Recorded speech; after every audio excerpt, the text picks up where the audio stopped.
Қайырлы күн, YouTube оқырмандары. Жүрек жарасы арнасына қош келдіңіздер. Қыстың алғашқы ызғары сезіле бастаған шақ. Таң ата бере ауыл шетіндегі жалғыз қыстауда бір үйдің шамы ерте сөнген жоқ. Ержанның үйі. Ол әйелі Жәмила және екі баласы Нұржан мен Асылыммен бірге осындағы байдың малын бағып, күндерін еңбекпен өткізіп келеді. Ержан бала күнінен мал соңында жүріп өскен. Өзінің малы болмаса да кішкентайынан атасының қолында жүріп, мал бағудың қыр-сырын меңгерген. Қазір осы кең жазықта бір байдың бірнеше жүз қойын бағып жүр. Баяғыдай емес, қазір бары басқаша. Біреудің малына ие болу үлкен жауапкершілік. Таң ала кеуімнен тұрып, Ержан әдеттегідей далаға шықты. Суық жел бет қарып тұр. Қораның есігін ашып қойларды түгендеп шықты. Байдың өзі анда-санда келіп, малдың жай-күйін біліп кетеді. Бірақ қалғаны Ержанның мойнында. Жәмила шайың дайын ба? Деп Ержан ішке кіріп, қолын жылытып жатып сұрады. Дайын, кел ішіп ал. Бүгін балалармен бірге қораны тазалап, шөпті де бір қарап алшы, деді Жәмила. Балалар да әкесіне көмектесуге асық. Әсіресе Нұржанға қой қайыру қызық. Ол өзін нағыз малшыдай сезінеді. Тіпті кейде әкесіне кеңес беруге тырысады. Күн ұзақ, жұмысқа толы. Қар қалың түспей тұрғанда қысқа дайындықты аяқтау керек. Шөп жеткілікті ме, су мәселесі қалай болады, барлығын ойластыру қажет. Байда келіп анда-санда есеп алып кетеді. Бірде ол Ержанға, биыл малдың күйі жаман емес. Ержан, сендерге сенемін, тек жақсы қараңдар, деп ескертіп кеткен еді. Ержан үшін малды жақсы бағу абырой, себебі ол бұл жұмысты адал атқарып жүр. Кейде өзінің жеке малын ұстау туралы армандайды, бірақ әзірге сол арман күйінде қалып келеді. Кеш түскенде отбасы ошақ басына жиналады. Жәмила ыстық бауырсақ пен қою шайын ұсынып, балалардың күбір-күбір әңгімесін тыңдайды. Ержан сыртқа шығып, жұлдызы аспанға қарап, ертеңгі күннің қамын ойлайды. Қыстақтағы өмір осылайша еңбекпен, арманмен және үмітпен өтуде. Қыстың ызғары күшейген сайын Ержанның көңіліндегі алаңда үдей түсті.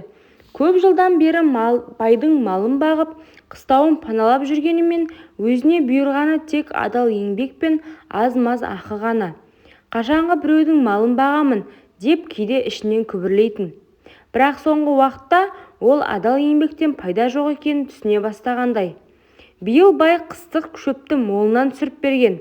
Қорада тау-тау болып жиналған мая шөпті көргенде Ержанның көкейіне түрлі ойлар келе бастады. Мынаның бірер бөлшегін сатып жіберсем, бай білмейде қалар. Бәрібір қыс ұзақ емес, амалдап жеткіземіз, деп ішінен күбірлей жүріп, көрші ауылдағы мал ұстаған таныстарына шөптің бағасын сұрастыра бастады. Алғашында Жәмила бұны естігенде бірден қарсы болды. Ержан, бұның дұрыс емес қой, біреудің аманаты, деп кейді ол. Әй, сен қойшы, 30-40 бау шөп жетіспей қалады дейсің бе? Байдың қойлары тойып жүр ғой, деп Ержан қолын бір сілтеді. Көп ұзамай ауылдағы бір жігітке бірнеше бау шөпті қолайлы бағамен сатып жіберді. Одан кейін де бұл әрекет жалғаса берді. Алған ақшаның дәмі татқан сайын Ержанның көкейіндегі арам ойда ұлғая берді. Көктемде төлдеу маусымы келгенде қозылардың ішінде шығын болатыны белгілі. Бірақ Ержан осының да пайдаланып байға биыл суық қатты болды, біраз қозы шығынға кетті, деп өтірік есеп беріп, аман қалған қозыларды жетім қозы ретінде ауыл арасында сатып, тағы да біраз ақша жиып алды. Уақыт өте келе Ержанның осындай әрекеттері оған жеңіл көріне бастады. Кейде түнделетіп шөпті артып әкетсе, кейде көрші ауылға барып қойды құтылып кеткенде етіп көрсетіп сатып жіберетін болды. Ой, қой көп, бір-екеуі жетіспей жатса бай байқамайды да, деп өзін жұбатып қоятын. Ержанның арам жолмен тапқан табысы көбейген сайын оның көңілі де көтеріңкі жүретін болды. Алған ақшаны қалтасына салып, осы істі ертерек ойламаған екем, деп іштей риза болатын. Бай қалада тұратын, жылына бір-екі рет қана келіп, малдың жайын сұрап кететін. Оған Ержан әрдайым бірен жайма шуақ етіп көрсететін. Малды аман-есен бағып жатырмыз, шөп те жетеді, шығын болса табиғаттың ісі ғой, деп жайбарақат жауап беретін. Бай болса оның сөзін екі етпей сеніп жүре берді. Ал ауыл ішінде Ержан өзгере бастады. Бұрынғыдай қарапайым малшы емес, енді аздап еңсесін тіктеп, өзін байсынып жүретін болды. Қолындағы ақшаны босқа шашпай, ауыл ішінен бір телім жер сатып алды. Адал еңбекпен алып жатырмыз, деп айналасына сыр білдірмей үй тұрғызуға кірісті. Жәмила да басында ерінің әрекетіне алаңдағанымен, енді жаңа үйдің құрылысы басталғанда үнсіздікке көшті. Ержан, осы ақшаны қайдан тауып жүрсің, деп сұраған Жәмила бір күні, қайдан болушы еді, еңбектің арқасы ғой, байға істеп жүріп аз-маз өзімізге де артылып қалады, деп Ержан сыр бермеді. Үйдің құрылысы аяқтала бере, Ержан 2 сиыр сатып алды. Оларды қорасына жайғастырып, ауылдастардың көзіне түспейін деп, тым асаулыққа салынбады. Ал мал ұрлағаны туралы ауылда ешкім жаға ашқан жоқ. Себебі арзан шөп пен қозыға ие болғандар Ержанның сырына берік еді. Ержанның қолы жүріп тұр ғой қазір, деп кейбір көршілер қызыға да қызғана да айтатын. Оның қулығы осылай жалғаса берді. Ол енді байдан жасырып, тағы біраз қозы мен қойды шығарып сатуға бел буды. Қойшы ана байдың малы азайып жатса да байқамайды. Барым жақсы болып жатса болды, деп ойлайтын. Ержанның арам жолмен тапқан ақшасы көбейген сайын үйдегі тыныштық түсті. Жәмила күйеуінің бұл әрекеттеріне қарсы болудан жалықпады. Ержан, адал еңбегің қайда? Балаларға не үйретіп жүрсің?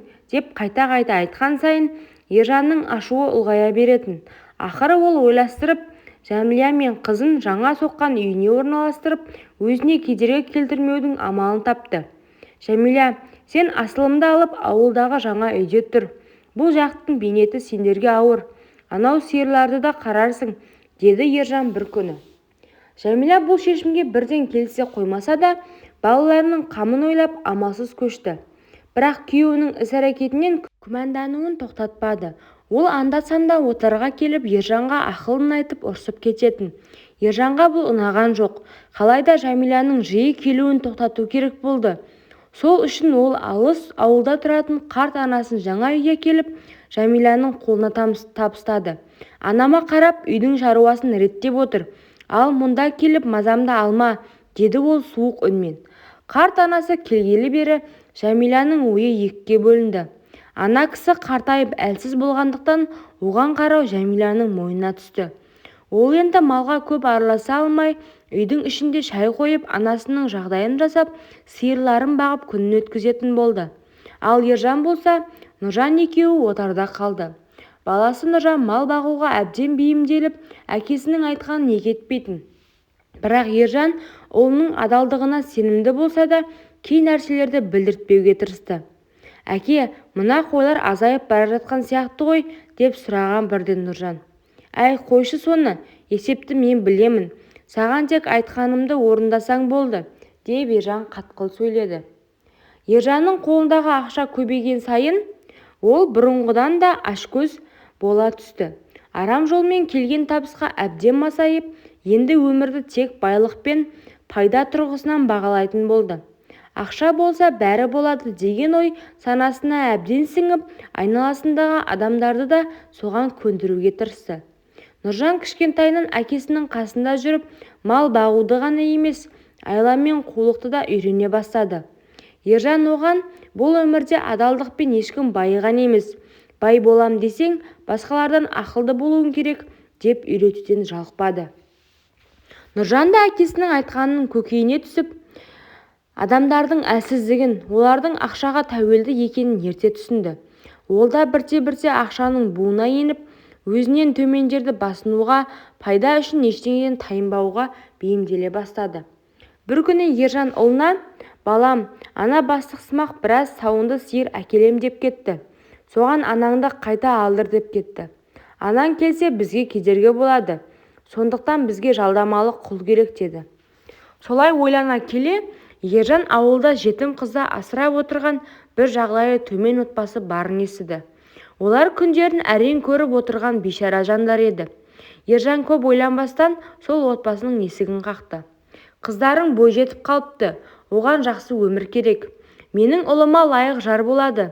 Қыздарыңды адам қыламын, жоқшылықта жүре бермесін деп алдап ақшаны жайып салды. Қайғыдан қажыған отбасы қарсылық таныта алмады.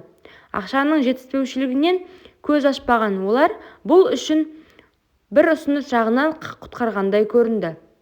Одан бөлек Сұлуай үнемі жеңгесімен келісе алмай жүргендіктен ағасы да одан құтыла алмай жүрген екен. Бұл оған тамаша мүмкіндік болды. Қыздың көз жасы мен үнсіз қарсылығы Ержанға еш әсер етпеді. Ол үшін бұл да бір сатып алынатын зат сияқты ғана еді. Осылайша жетім қызды ауылға алып келіп отарына орналастырды. Жәмила бұған қатты қарсылық танытты. Ержан, сенің жүрегің тас боп кеткен бе? Жетімнің көз жасынан қорықпайсың ба? Деп айғайлады. Әй қойшы, бәрі дұрыс болады. Жетім болса енді біздің қызымыз, байлықпен бәрін ұмыттырамыз, деп Ержан кердеңдеп өз ісін дұрыстанады. Қыз үнсіз, үмітсіз күйде жаңа өмірге амалсыз көнді. Ал Ержан мен Нұржан үшін бұл тек байлық пен биліктің кезекті қадамы ғана болды. Сұлуайды алғашында Ержан тек сиыр сауып, үйді жинап, тамақ істеп, нан жабуға алды. Үйге келген бастығына оны туысымның қызы жұмыс таппай жүрген екен деп таныстырды. Шындығында жетім қыздың барар жері, басар тауы жоқ еді. Ол үнсіз көнді. Ешкімге шағым айтпады. Бірақ жүрегінде үміті сөнбей, тағдырдың бір күні өзгереріне сеніп жүрді. Сұлуай атына затсай сұлулығымен кез келген адамды тамсандыратын. Аққұба жүзі, ұзын шашы, мөлдір көздері кез келген жанды баурап алар еді. Бұны бай алғаш көргенде-ақ көзі тоймай сұқтана қарай беретін болды. Ержан мен Нұржанды әртүрлі сылтаумен малға жұмсап, өзі Сұлуаймен үйде қалып жүрді. Жас болғанымен ісі тиянақты екен деп сөз бастап Сұлуайдың жанынан шықпайтын болды. Қыз бейшара болса одан қашудың жолын іздеп жүрді.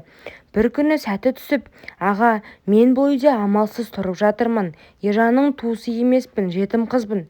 Қашуға көмектесіңізші, деп жалына қарады. Бай қыздың сөзін естіп, оның дәрменсіздігін бірден пайдаланды. Ішіндегі арам ойы өршіп, енді ештеңеден тайынбады.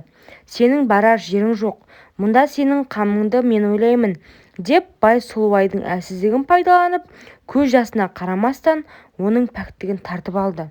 Қыз қанша қарсылық білдірсе де, еркінсіз көнуге мәжбүр болды. Бай оның құмарын қандырған сайын ақша беріп, үндемеуін талап етті. Біреуге тіс жарсаң, жер бетінен жоқ қыламын деп қорқытып, Сұлуайды үнсіз қалуға мәжбүрледі. Күндер өте берді. Сұлуай көзінің жасы құрғап, өмірден үмітін үзді.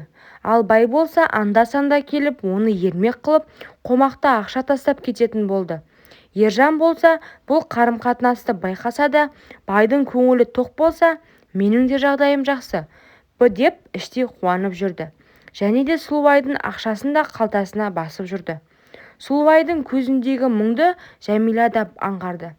Бірақ қыз не болғанын ашып айтпайтын. Ержан болса бұрынғыдан да қатыгезденіп, ақша мен пайда үшін кез келген нәрсеге дайын екенін көрсетті. Ақыры бүлініп ақшаға сатылып жүрсің, біздің де бір құмарымызды қандыр деп ұлын ауылдағы үйіне демалып кел деп жіберіп, өзі Сұлуайды аямай қорлайтын еді. Сұлуай үйге келгелі бері Ержан Жәмиланың отарға жоламауы үшін барын салды. Бірде үйде шаруа көп, анаңа қара, бірде әйелдің малға араласқаны ұят деген сылтаулармен Жәмиланы ауылда ұстап отырды. Бірақ әйелдің жүрегі ешқашан алдамайтын еді. Іштей бір шикілік барын сезді. Сұлуай мен Жәмиланың қызы Асылым құрдас болатын. Бірі өмірдің тауқыметін арқаласа, екіншісі ата-анасының қамқорлығында еркелеп өсіп жатты. Бірақ Жәмила қызына қатал тәрбие беріп, шындықты көре білуге үйреткен еді. Жәмила өзі бара алмаған соң қызына, Асылым қызым, тамақ апарып, отардағы үйді бір қарап келші, әкеңдер қалай өмір сүріп жатыр екен деп сұрайтын. Асылым анасын тыңдап, анда-санда Ержан мен Нұржанға тамақ таситын. Ол барған сайын Сұлуайдың жүзі сынық, көзі шарасыз екенін байқап жүрді. Бірақ ол кезде бұл сұмдықтың тереңіне бойлап үлгермеген еді. Бір күні Асылым үйге келген соң анасына, мама, жаңағы қыз өте жүдеу көрінеді, біртүрлі сұрланып кеткен. Бірақ оған әкем қатты сөйлейді, ал өзі үндемейді, деді күмілжіп. Жәмила қызының сөзін жүрегіне түйіп, іштей алаңдай бастады. Ержан тағы қандай зұлымдық ойлап тапты деген ой оны маза бермеді. Бірақ дәл қазір қолынан ештеңе келмейтіндей көрінді. Жәмила күн өткен сайын іштен тынған күйі өмір сүре алмастай күйге жетті. Ержанның өзіне деген салқын қабағы отарға жібермеуге тырысқаны, ал байдың тым жиі келгіштеп кеткені күмәнін қоюлата берді. Ақыры шыдамы таусылды. Ержан мен Нұржанды ауылға жұмсаған сәтті пайдаланып, Жәмила отарға қарай бет алды. Ол жүрегі өрекпіп, өзін алда не күтіп тұрғанын білмесе де, бір сұмдыққа куә болатынын сезгендей еді. Түн қараңғылығы қоюланып келе жатқан үйге жақындай бергенде іштен шыққан күдікті дыбыстар құлағына жетті. Жәмила есікке таянып ішке үңілгенде оқырмандар, ары қарай жалғасын білгілеріңіз келсе, каналыма тіркеліп, лайк басып, өз пікірлеріңізді қалдыра кетіңіздер.